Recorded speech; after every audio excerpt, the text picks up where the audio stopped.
En el salón húmedo del orfanato, el millonario en silla de ruedas apareció con un anuncio que heló a todos. «Quien me cure será mi hijo». El silencio fue absoluto, hasta que una niña con sandalias viejas levantó la mano y dijo con firmeza: «Usted está equivocado. Yo tengo otra propuesta». Él rió dominado por la arrogancia, sin imaginar que la propuesta de aquella niña cambiaría su vida para siempre. La lluvia fina aún resbalaba por los vidrios oscurecidos del auto negro cuando Joaquín Herrera ordenó detenerse frente al portón del orfanato. Hacía 5 años que no ponía un pie en un lugar donde hubiera niños. 5 años desde el accidente de coche que le había arrebatado la vida a su hija de apenas 5 años y lo había dejado confinado a una silla de ruedas. Él, que antes era visto como un hombre de negocios implacable, ahora cargaba únicamente un fardo de silencio y cenizas. El vacío dentro de él no tenía fondo. Ni el dinero, ni las propiedades, ni las empresas eran capaces de llenarlo. Fue en ese desespero silencioso donde surgió la idea casi insana: adoptar a un niño. No por amor, no por altruismo, sino para intentar llenar el agujero negro que le consumía el alma. El portón chirrió, y dentro del salón principal, la directora corría para organizar todo. Algunos niños fueron colocados a toda prisa en una fila improvisada. El olor a humedad y a sopa recalentada llenaba el ambiente, y el techo bajo hacía que todo pareciera aún más claustrofóbico. Joaquín entró, moviendo su silla de ruedas con firmeza.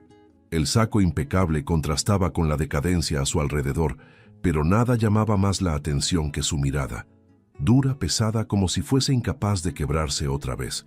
Observó a su alrededor, respiró hondo y anunció sin rodeos: «Quien me cure será mi hijo». Las palabras rebotaron en las paredes descascaradas y sumergieron el ambiente en un silencio absoluto. Los niños se miraron entre sí, confundidos, algunos mordiéndose los labios para contener el llanto. La directora carraspeó, pero no se atrevió a intervenir.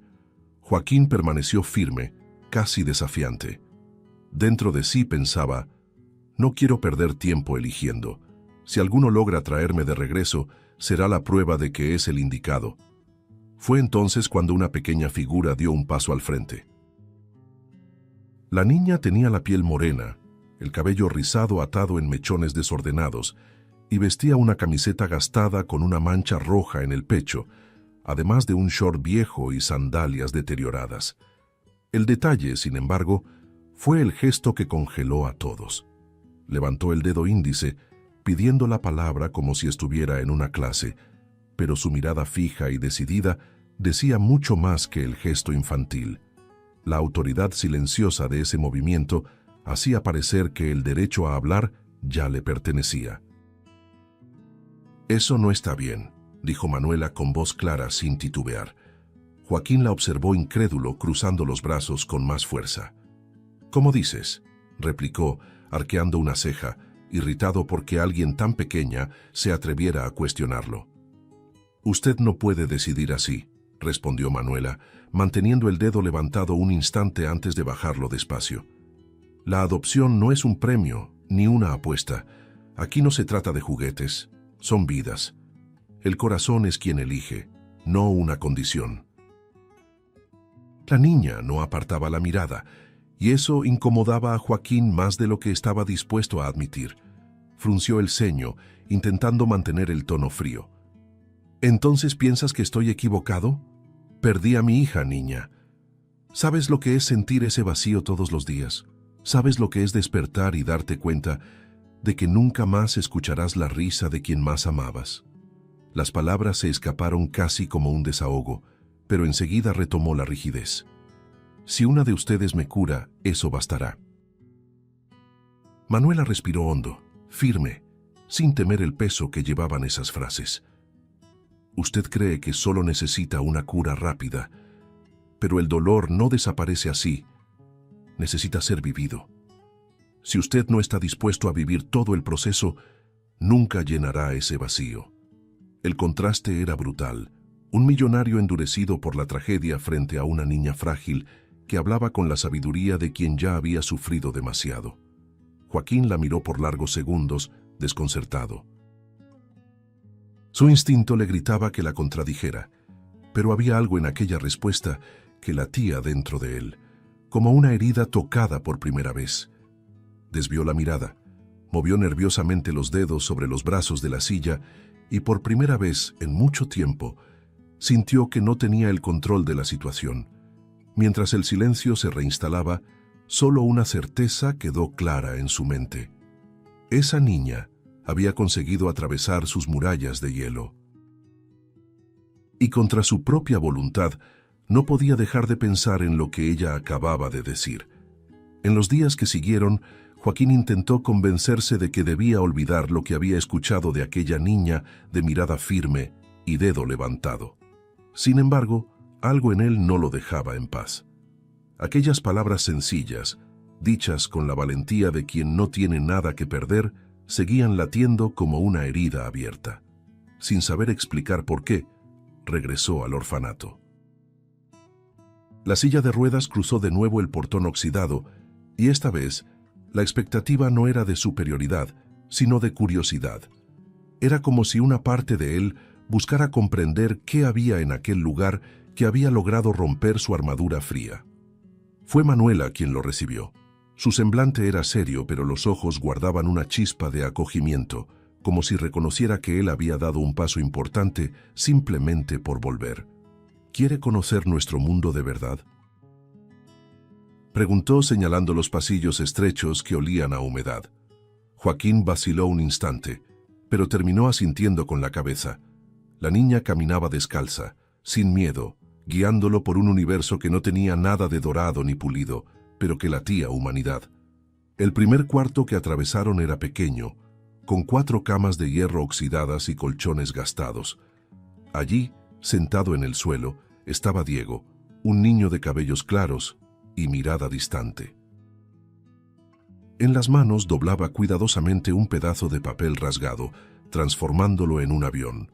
«Él hace esto todo el día», explicó Manuela, inclinándose para hablar con Joaquín. «Dice que cada avión carga su dolor y vuela muy lejos». Diego, al notar la presencia del visitante, levantó la vista y dijo con un hilo de voz: «Si lleno el cielo de aviones, quizá la ausencia de mi mamá nunca me alcance». Joaquín sintió un apretón en el pecho. Era como si la sencillez de aquel niño revelara algo que él mismo había intentado hacer por años: mandar el dolor lejos sin lograrlo jamás. Continuaron por los pasillos hasta la cocina, donde encontraron a Camila. La niña sostenía contra el pecho un osito de peluche desgarrado ya sin uno de los ojos, como si fuera un tesoro. Al ver a Joaquín se encogió, pero Manuela la animó a hablar. «Este fue el juguete que mi mamá me regaló en mi último cumpleaños, antes de que nunca regresara», dijo Camila con la voz temblorosa. «Duermo con él todas las noches, porque si lo suelto, es como si la soltara a ella también». Joaquín observó las manos de la niña apretando el juguete con fuerza y sintió algo que no experimentaba hacía años: empatía genuina. ¿Será eso lo que olvidé sentir todo este tiempo?, pensó, luchando por mantener el rostro impasible. Más adelante, en otro dormitorio, conocieron a Javier. El niño estaba despierto, aunque era temprano por la mañana. Sus ojos delataban noches sin descanso. «Él nunca duerme en paz», dijo Manuela, acariciando el hombro del muchacho. «Cree que alguien vendrá a llevárselo en medio de la noche». Javier, al escuchar aquello, no dudó en completar: «Sueño que alguien golpea la puerta y me arrastra lejos.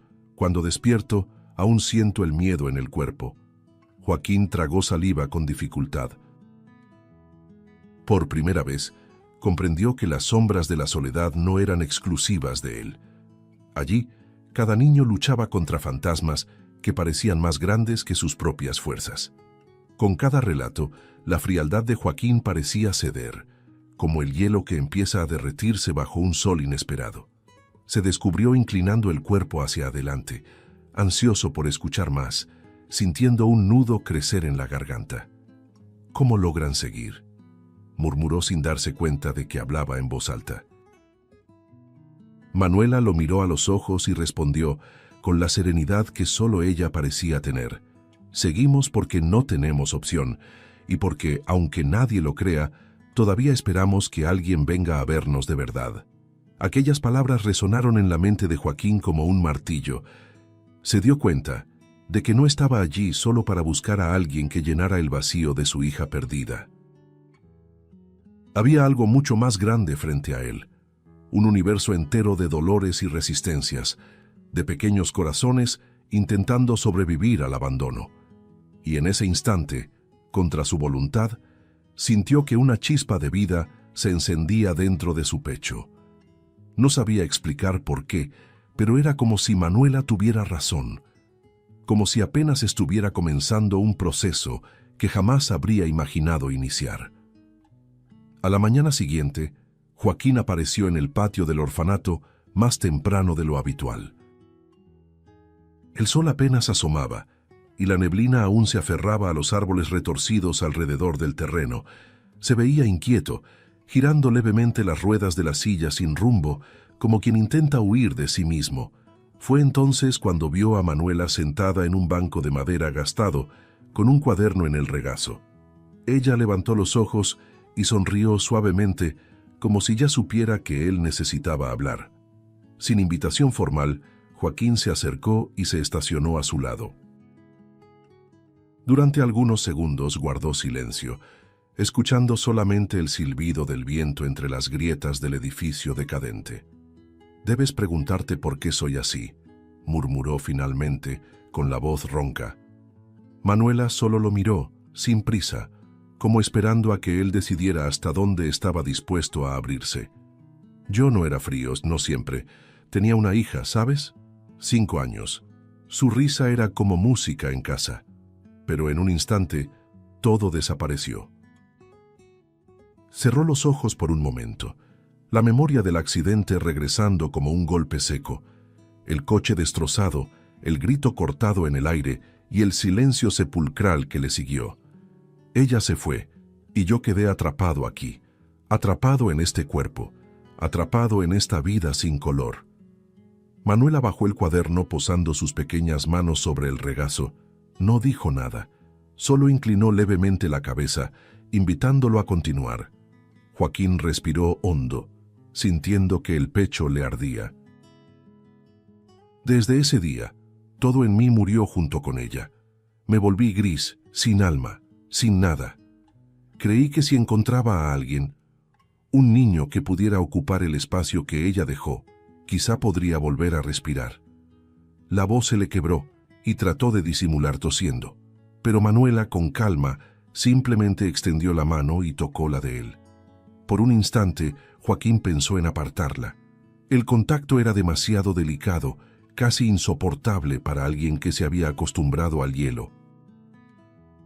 Pero algo en él no pudo rechazarlo. Ese gesto sencillo atravesó sus defensas como ninguna palabra podría hacerlo. Sus ojos se humedecieron y se odió por ello. A veces pienso que, si me hubiera ido con ella, habría sido más fácil. Al menos no tendría que vivir este vacío cada día. La confesión salió en un susurro, casi como un secreto arrancado a la fuerza. Entonces Manuela habló con una firmeza serena. A veces guardamos el dolor para no tener que sentir nada más, pero él sigue ahí, escondido, creciendo. Joaquín abrió los ojos de par en par, como si hubiera recibido un golpe certero, y antes de que el silencio lo envolviera, la niña se acercó más, entrelazando sus dedos con los de él con delicadeza, como quien sostiene algo frágil. «Usted no tiene que cargar esto solo», dijo suavemente. «Su hija no dejó de existir porque usted sufre. Ella sigue en usted, y si lo permite, nosotros también podemos ser parte de ese recuerdo bonito. No necesita esconderse del dolor, necesita dejar que alguien comparta ese peso». La voz de ella no temblaba. Era firme, pero envuelta en una ternura que Joaquín no sentía desde hacía 5 años, desde que había perdido a su propia hija. Cada palabra era como una manta extendida sobre un corazón congelado. Él la miraba, incapaz de responder, sintiendo que el pecho vibraba de un modo que ya había olvidado. Intentó reír, pero el sonido salió como un sollozo apagado. Esas palabras, salidas de una niña, eran lo que ningún adulto, ningún médico, ningún amigo jamás había podido darle: un puerto seguro. Esa noche, ya en su mansión silenciosa, Joaquín no consiguió dormir. Las palabras de Manuela se repetían como un mantra. Y, en medio del silencio, algo extraño ocurrió. Una sensación leve, casi imperceptible, recorrió sus piernas. Primero un pinchazo, luego un cosquilleo. Abrió los ojos incrédulo, como si estuviera soñando. No, no puede ser, murmuró, pasando las manos temblorosas sobre los muslos inmóviles. Pero el cuerpo no mentía. Era pequeño, pero real. Al día siguiente, regresó al orfanato más ansioso que nunca. Buscó a Manuela y la encontró barriendo el pasillo, la escoba casi más grande que ella. Se acercó apresurado. Anoche sucedió algo. Sentí mis piernas. Manuela se detuvo, levantó los ojos y sonrió con simplicidad, como si no fuera sorpresa alguna. ¿Lo ve?, dijo, apoyando la escoba contra la pared. Este es el proceso. Joaquín quedó sin palabras. No sabía si reír, llorar o huir. Pero por primera vez en mucho tiempo sintió que quizá, solo quizá, aún había vida latiendo dentro de él. Joaquín pasó días rumiando aquella sensación inédita en sus piernas. Cada cosquilleo, cada punzada, parecía confirmar que algo realmente estaba ocurriendo dentro de él. La esperanza, enterrada hacía tanto tiempo, comenzaba a florecer en pequeñas dosis, y con ella una nueva certeza. Manuela era la clave de todo. Una tarde nublada, mientras el orfanato aún olía a sopa aguada servida en el comedor, reunió valor para llamar a la niña al patio. El corazón, que antes latía mecánico y vacío, ahora se agitaba como si estuviera a punto de cometer una locura. Ella apareció caminando con pasos ligeros pero atentos, sosteniendo en las manos el mismo cuaderno que siempre la acompañaba. Joaquín se acomodó en la silla de ruedas, respiró hondo y dijo, con la voz temblorosa por primera vez en años: «Manuela, lo he pensado mucho. Entre todas las historias, ninguna me tocó como la tuya. Me mostraste cosas que ya no podía ver. Entonces, quería saber si aceptas ser mi hija». El silencio que siguió fue pesado, pero diferente al que Joaquín solía provocar. No era miedo ni incomodidad, era emoción. Los ojos de Manuela se llenaron de lágrimas. Su boca se entreabrió como si quisiera decir sí de inmediato, pero su cuerpo dudó. Miró las ventanas rotas del orfanato, los pasillos donde vivían tantos otros niños, y luego volvió a mirarlo. «Sería muy feliz como su hija», respondió con la voz entrecortada. «Pero, si hace esto solamente para volver a caminar, no va a funcionar». La frase cayó sobre Joaquín como una cuchilla fría. Parpadeó varias veces intentando comprender. «¿Cómo que no va a funcionar?», preguntó con la voz más dura de lo que pretendía. Manuela, sin embargo, no retrocedió. «Porque no es tan simple. El proceso no termina en mí. Usted no puede elegir a un solo niño como si fuera una llave mágica. Nosotros no somos curas de alquiler, somos personas». Él apretó con fuerza los brazos de la silla, sintiendo cómo la rabia y la confusión se mezclaban. «¿Entonces me estás rechazando?», dijo casi en un susurro. Manuela respiró profundo, se secó discretamente una lágrima y respondió: «Le digo que no puedo ser la respuesta yo sola. Tiene que entender que lo que busca no está en una sola vida, sino en todas». En ese momento, Joaquín notó miradas asomándose alrededor. Otros niños que habían escuchado cada palabra escondidos detrás de las puertas y ventanas, ahora mostraban sus rostros. Había tristeza en los ojos de Diego, miedo en Javier, un dolor silencioso en Camila. Algunos lloraban bajito, otros solo observaban, como si aquel diálogo fuera el destino de todos. Era como si cada uno dijera, sin pronunciar palabra: «Nosotros también estamos aquí. Nosotros también necesitamos amor». Joaquín sintió que el suelo desaparecía bajo él. Hasta entonces, había creído que su dolor y su búsqueda eran únicos. Ahora veía decenas de miradas pequeñas, cargando el mismo pedido mudo. No nos dejes de lado. Intentó decir algo, pero las palabras se le quedaron atrapadas. El silencio de los niños era más fuerte que cualquier argumento. Por primera vez comprendió que tal vez había estado mirando en la dirección equivocada desde el principio. Y mientras Manuela se alejaba lentamente, dejándolo solo en medio del patio, Joaquín permaneció inmóvil, con el pecho oprimido y la mente en colapso. Era como si su propuesta se hubiera roto frente a él, revelando que la cura que buscaba exigiría mucho más que coraje. Exigiría entrega. El peso del silencio de los niños aún resonaba en el pecho de Joaquín cuando, justo después de ver a Manuela alejarse, otro golpe llegó sin aviso. La directora del orfanato, que observaba todo desde lejos, aprovechó el momento en que todos estaban reunidos en el patio y llamó la atención de los niños con unas palmadas nerviosas. Su semblante era sombrío, la voz quebrada por la dificultad de pronunciar lo que estaba a punto de decir. Recibimos una decisión oficial. El gobierno determinó el cierre de este orfanato por falta de fondos. El impacto fue inmediato. El murmullo de desesperación se esparció como un incendio, creciendo hasta convertirse en llanto. Diego arrugó uno de los aviones de papel y lo lanzó lejos, gritando que no quería ir a otro lugar. Camila abrazó con tanta fuerza al osito desgarrado que parecía intentar impedir que desapareciera junto con su mundo. Javier, pálido, corrió a esconderse detrás de uno de los pilares del patio, convencido de que vendrían a llevárselo esa misma noche. Joaquín observaba todo, inmóvil, pero por dentro sentía una ola de furia e impotencia que no experimentaba desde la muerte de su hija. Manuela, que aún se secaba discretamente los ojos tras la conversación con Joaquín, no pudo contenerse. Lloraba abiertamente ahora, las lágrimas resbalando por su rostro, pero intentando mantenerse en pie para consolar a los más pequeños que se aferraban a ella.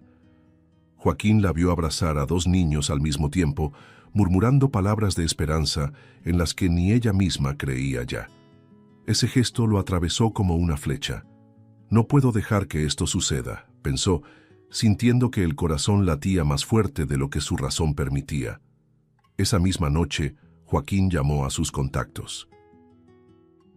Usó el peso del apellido Herrera para conseguir una reunión urgente con el alcalde de la ciudad. La sala del despacho era lujosa, con paredes cubiertas de cuadros dorados y muebles pulidos, contrastando brutalmente con el suelo gastado del orfanato. Joaquín entró decidido, sin rodeos. Yo pago todos los gastos, cada centavo. Reformo el edificio, pongo comida, profesionales, seguridad. Diga qué se necesita, pero no cierre ese lugar. El alcalde, un hombre de mediana edad y mirada calculadora, lo escuchó pacientemente, recostado en la silla. Cuando Joaquín terminó, entrelazó los dedos sobre el escritorio y respondió con voz fría: «Señor Herrera, no se trata de dinero. Es una decisión política. El orfanato será cerrado con o sin su ayuda». La respuesta resonó como una sentencia de muerte. Joaquín se inclinó hacia adelante, la rabia desbordándose. «Está hablando de niños, seres humanos que no tienen a dónde ir. ¿Está dispuesto a dejarlos a su suerte solo por conveniencia política?» El alcalde desvió la mirada, incómodo, pero mantuvo el tono implacable. «No cambiaré mi decisión. La reunión ha terminado».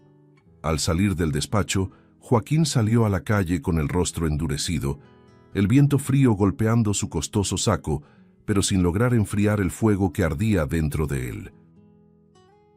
Por primera vez en años, sentía que no era solamente su dolor lo que importaba.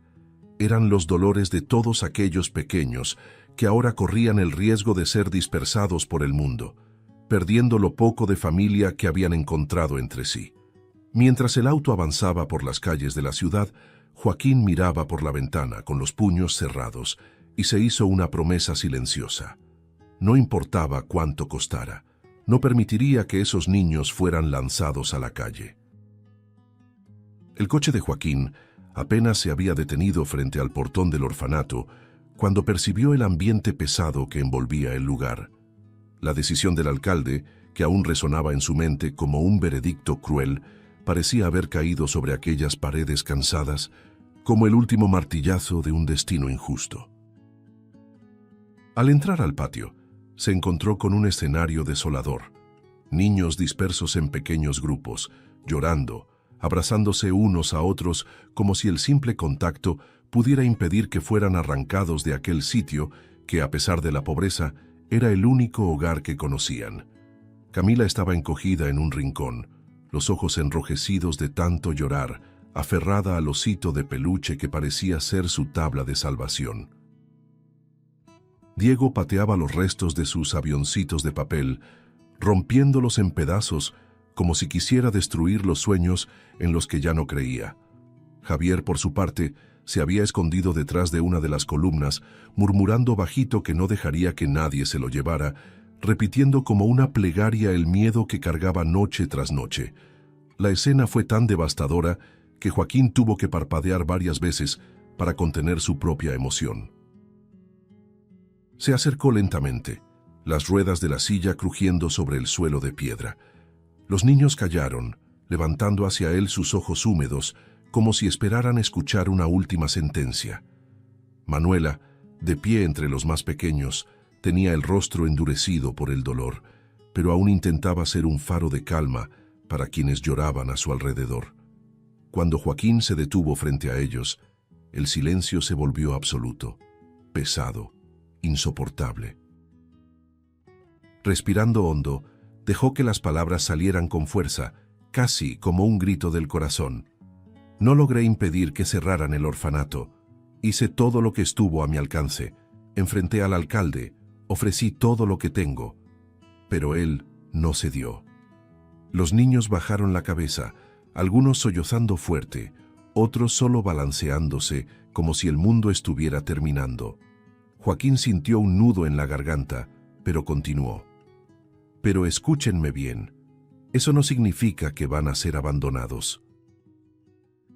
Los ojos llenos de lágrimas estaban ahora todos fijos en él. Era como si cada mirada, cada suspiro, fuera un hilo de esperanza sostenido por un delgado borde.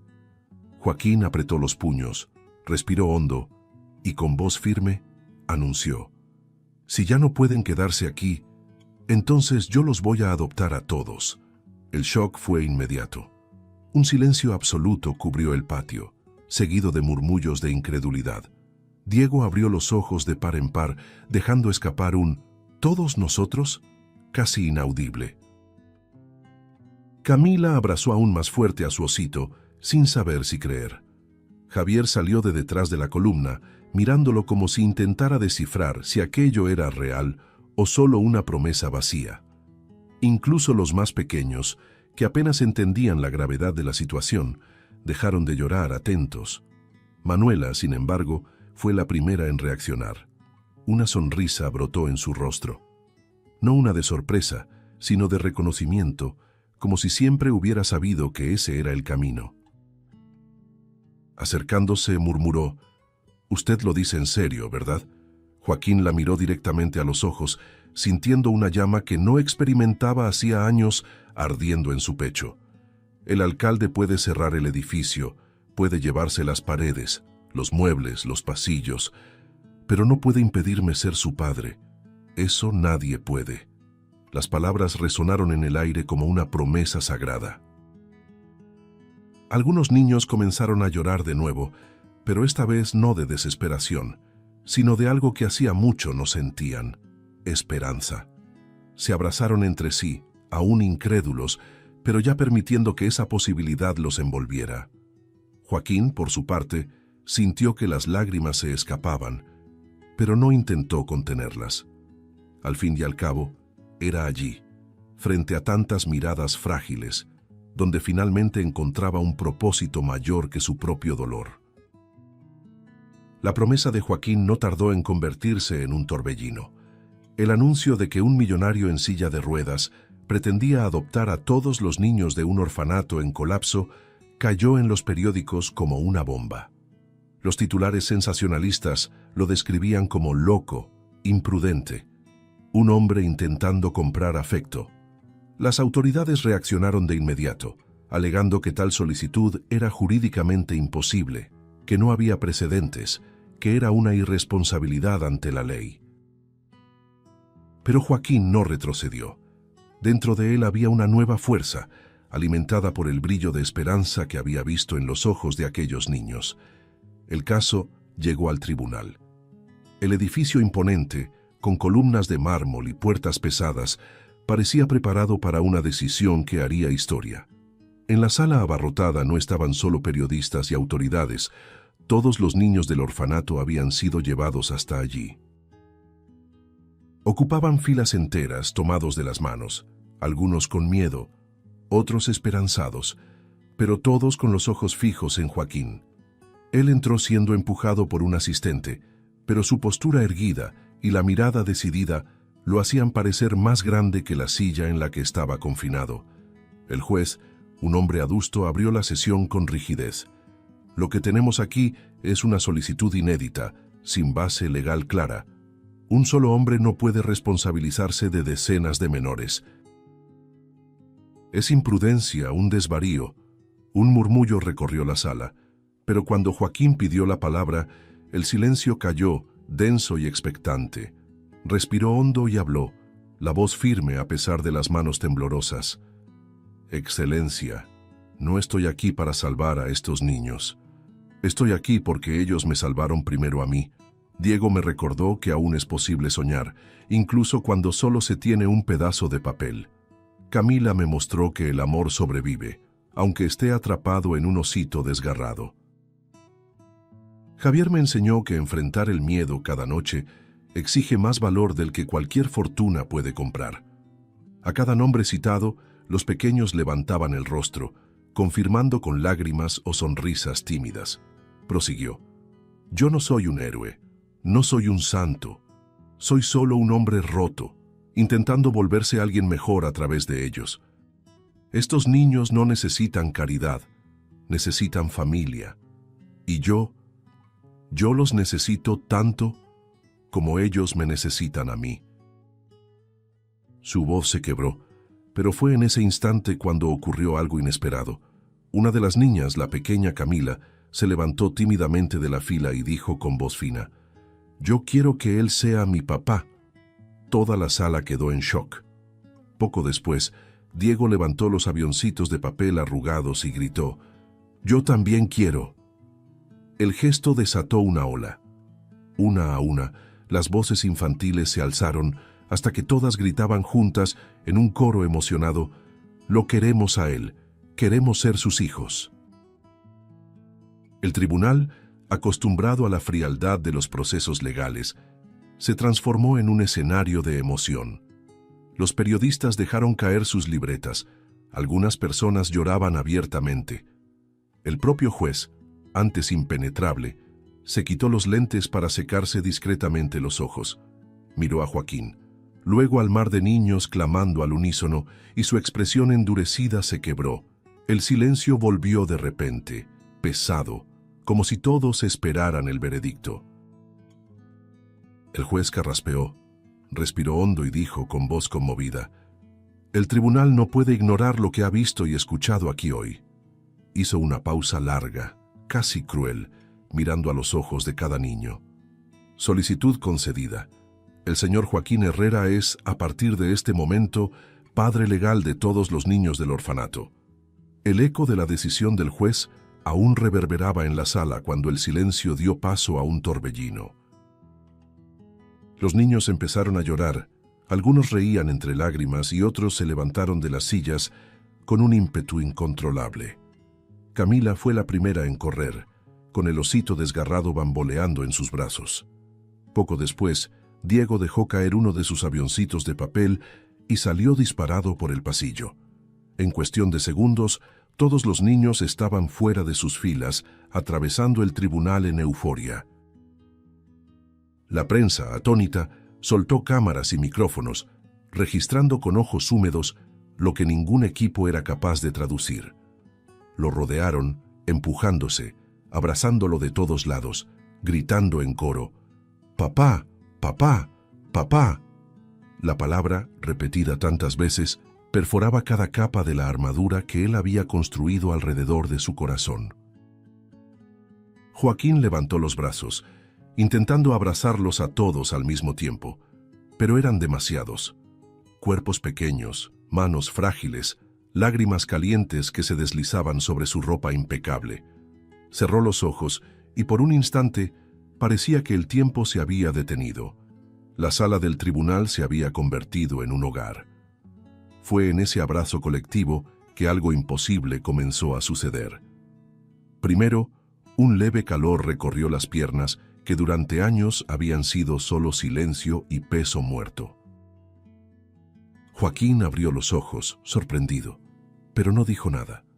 Los niños lo apretaban aún más, y cada lágrima que caía sobre él parecía convertirse en vida. Un cosquilleo intenso tomó sus músculos, como si un volcán dormido despertara.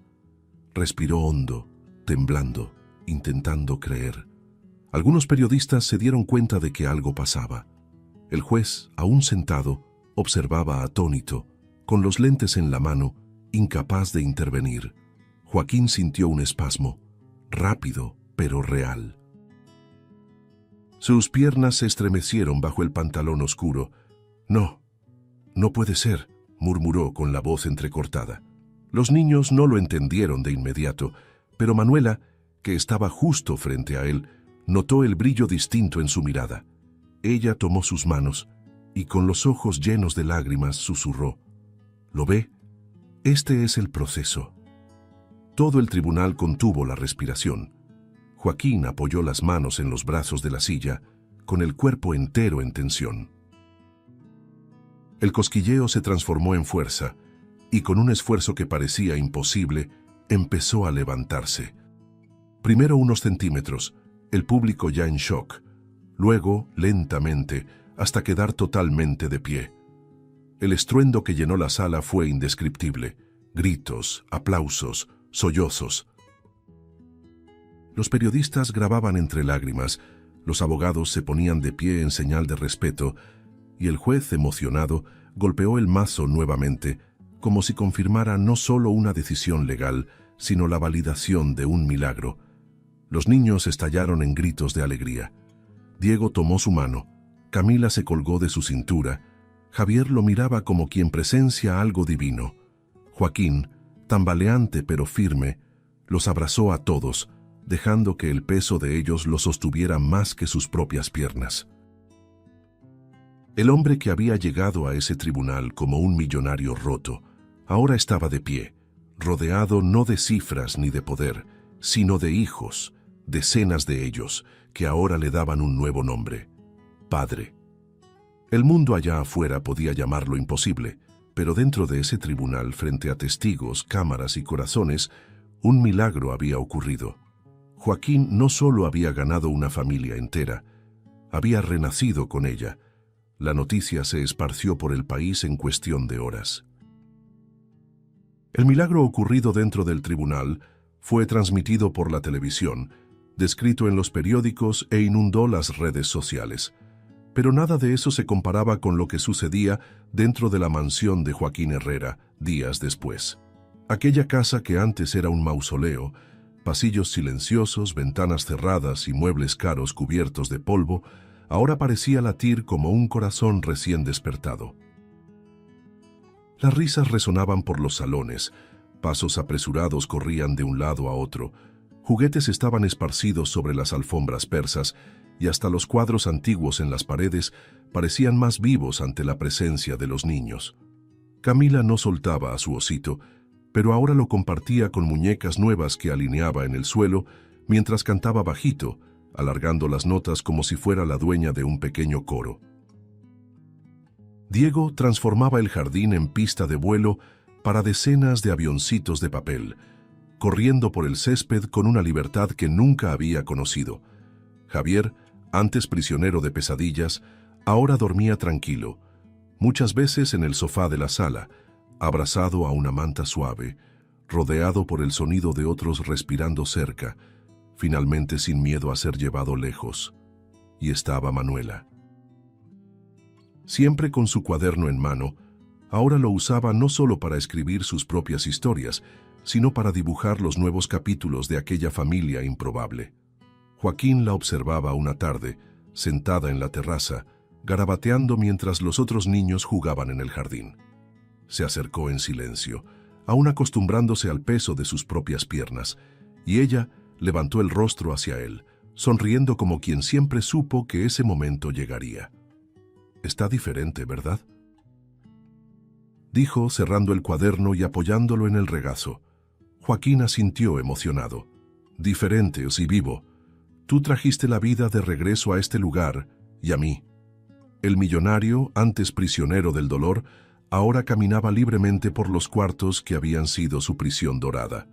Se sorprendía riendo solo al tropezar con un carrito de juguete abandonado en el pasillo o al escuchar una carcajada estruendosa desde el cuarto colectivo que improvisaron. Cada detalle era un recordatorio de que la vida había vuelto a correr por esas paredes. De noche, en lugar de un silencio sofocante, había canciones de cuna improvisadas, charlas en susurros y el sonido de los corazones de decenas de niños latiendo al unísono bajo el mismo techo. Una tarde soleada, Joaquín reunió a todos en la sala principal. Estaba de pie, rodeado de rostros atentos y curiosos. Paseó la mirada por cada uno, deteniéndose en Manuela, y respiró hondo. «Yo pensé que estaba buscando solamente un hijo», comenzó con la voz entrecortada, «pero ustedes me dieron algo mucho más grande. Me dieron una familia entera». Los niños sonrieron, algunos aplaudieron, otros corrieron a abrazarlo. Joaquín se dejó envolver, riendo y llorando al mismo tiempo. Manuela, de pie justo frente a él, alzó la voz para que todos escucharan. «No lo malinterpreten, ¿sí?», dijo sonriendo entre lágrimas. «No fuimos nosotros quienes ganamos un papá. Fue él quien nos ganó a todos nosotros de regalo». Se volvió hacia Joaquín y agregó: «En el fondo, fue a ti a quien adoptamos, ¿no lo notas?». Joaquín rió entre lágrimas, pasándose la mano por el rostro. La miró y respondió: «Tienes razón, Manuela, pero aún quiero que cada uno de ustedes sepa algo. Ya no soy un hombre roto, soy completo, porque ahora ustedes me completan». Hizo una pausa, mirando hacia la chimenea donde una fotografía de su hija fallecida ahora compartía espacio con un nuevo marco, una foto colectiva, tomada en el jardín, con todos los niños alrededor de él. Las voces infantiles resonaban en la sala, y al agacharse para abrazar a Manuela y a los demás, Joaquín concluyó, con voz firme pero llena de ternura: «Si antes solo sobrevivía, ahora, con ustedes, realmente vivo». Afuera, el sol descendía lentamente, tiñendo el cielo de dorado. Dentro de la mansión, la risa y el bullicio de los juegos llenaban cada rincón, anunciando que aquel lugar, antes vacío, ahora se había convertido en un hogar. Y en el corazón de Joaquín Herrera, por primera vez en años, ya no había cenizas, había vida, había amor, había familia. Si te gustó el contenido, no olvides suscribirte al canal para ver más videos como este. Deja tu like para apoyarnos y activa las notificaciones para no perderte ninguna novedad. Eso nos ayuda a seguir creando lo mejor para ti. Hasta el próximo video.